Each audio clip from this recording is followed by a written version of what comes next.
written therein lamentations and moaning and woe. So that cuts that phrase that you have called the Bible the good book. That's what the Lord, Ezekiel, that's what the book that came before Ezekiel, which represents the Bible, it had what? Lamentations, mourning, and woe. That's right, that's right. And then Elder Menadezak just read about the missiles and read about the day of the Lord, which is coming with darkness and thick darkness, which is an example.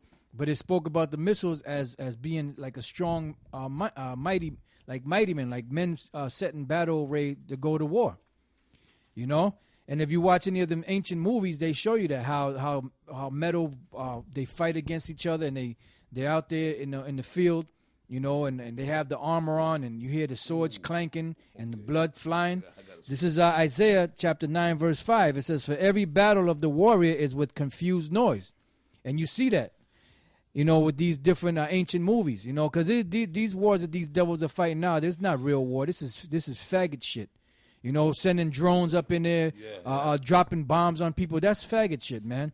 You know, that hand-to-hand combat, that's where it's at. You know, having a sword, you know, all you got to rely on is yourself out there. You know, I mean, of course, you got Yahweh Bashem Yahushai with you, you know, if you're a man of the Lord. But if you're in a battle, it's just you and the skills that you learned and how to handle that sword and how to handle yourself out there that's going to get you through, you know? That's why these devils drop bombs. They're way in the back. They'll push a button and drop a bomb on your ass. You know, shoot you with a laser beam from 1,000 miles away. It says, "For every battle of the warriors with confused noise and garments rolled in blood," and that's coming to the streets of America. It says, "But this shall be with burning and fuel of fire." So this particular war that's coming, which is World War III, which is the third woe spoken of in the book of Revelation, the 8th chapter, which is the war to end all wars. This war is going to be with fuel. It says with fuel of fire, with burning and fuel of fire, because those missiles they're going to tear this place up, man. They're going to eat these streets and these buildings up with that fire, and that fire is going to be something terrible. You know, it's going to get everybody. I mean, you're going to be there for a minute, and you're not even going to feel it. The part that's going to get you is really that fright and that fear of seeing these missiles coming through the air. You know, the anticipation of that hot wall of fire sizzling your ass. You know, that's what you're going to be nervous about. You know, but when that fire hits your ass, you just going to disintegrate. That's how hot this thing is going to be. You know, but before that, see, that's the cream of the crop. That's the cherry on top. But before that, all hell is going to break loose. You know, because you see what's happening now. Elder Tahar did a lesson on GMS Impromptu, and he mentioned the situation out there in Cyprus. You know, where the government is basically taking money out of the people's bank accounts to pay for this debt that they got going on. You know, and them people, I'm sure them people are outraged by that. And that's coming here. You know, and then the thing about it is even in Europe, when people try to do a bank run on the banks stop them and they're dead in their tracks. And nope, you can't come up in here. You know. In Cyprus, you know, and then in other places, you know, you had situations where they weren't able to get their money. It's called a bank holiday. A bank holiday is basically the bank's closed. You can't go online. You can't get your money out. No transactions. And the reason why they're gonna keep it. They said they're gonna open up the banks next week, but I don't think so, because when you have what's called a bank holiday, as soon as the banks open, what does everybody do? They run in, they close their accounts. So if enough people close their accounts, that will bankrupt the bank. That will destroy the bank. Banks run by customers that have saving loans, checking, saving accounts, checking accounts, CDs. And when you take that money out, there's no flow of the money. So eventually, that's why there's been so many bank closings through the years.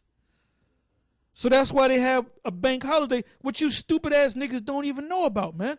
And a lot of you niggas, man, including niggas in GMS, a lot of you guys, you think behind our backs that you got all this deep knowledge. Like We didn't give you the knowledge. The Most High set us up to give you the knowledge, man. You know? But then when we do something, like for example, we went into the herbs and stuff, all of a sudden you got these niggas, now they're fucking experts on the herbs and shit, man. That's why, like I said, man, we get on everybody, including you niggas in GMS.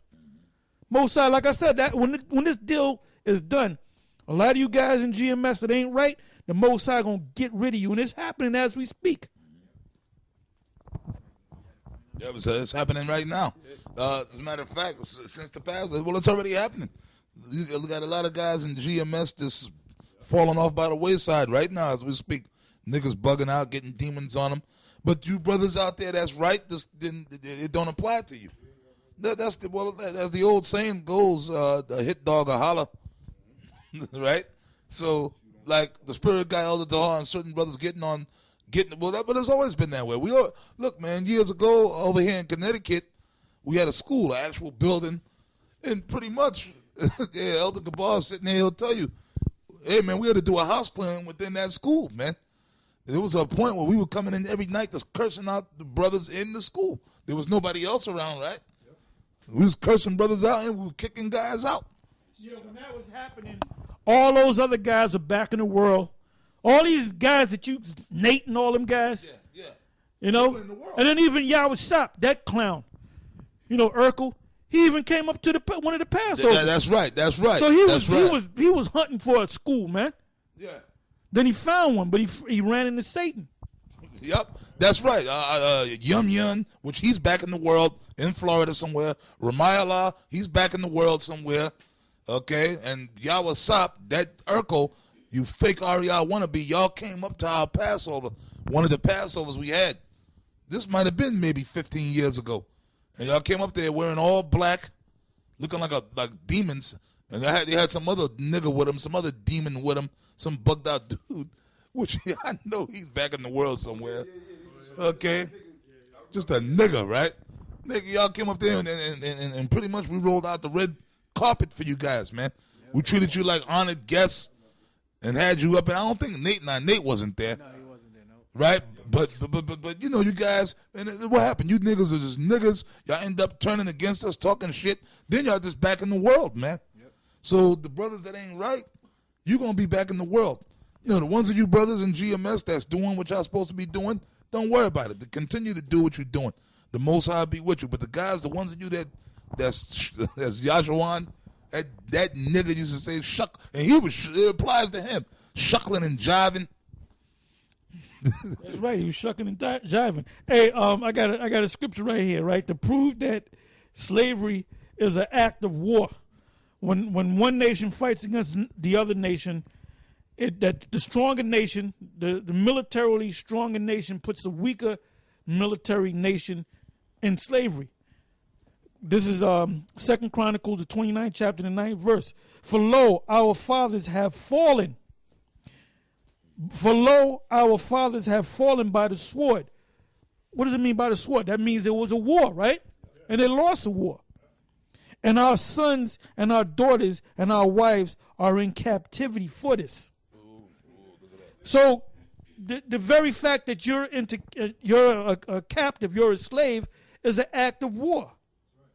Some other nation used their force that were mightier than you, took you down, and then took your people. That's right. And you had pretty women. They took your woman and they popped your woman, man. That's right. That was an act of war, man. They did that in Vietnam.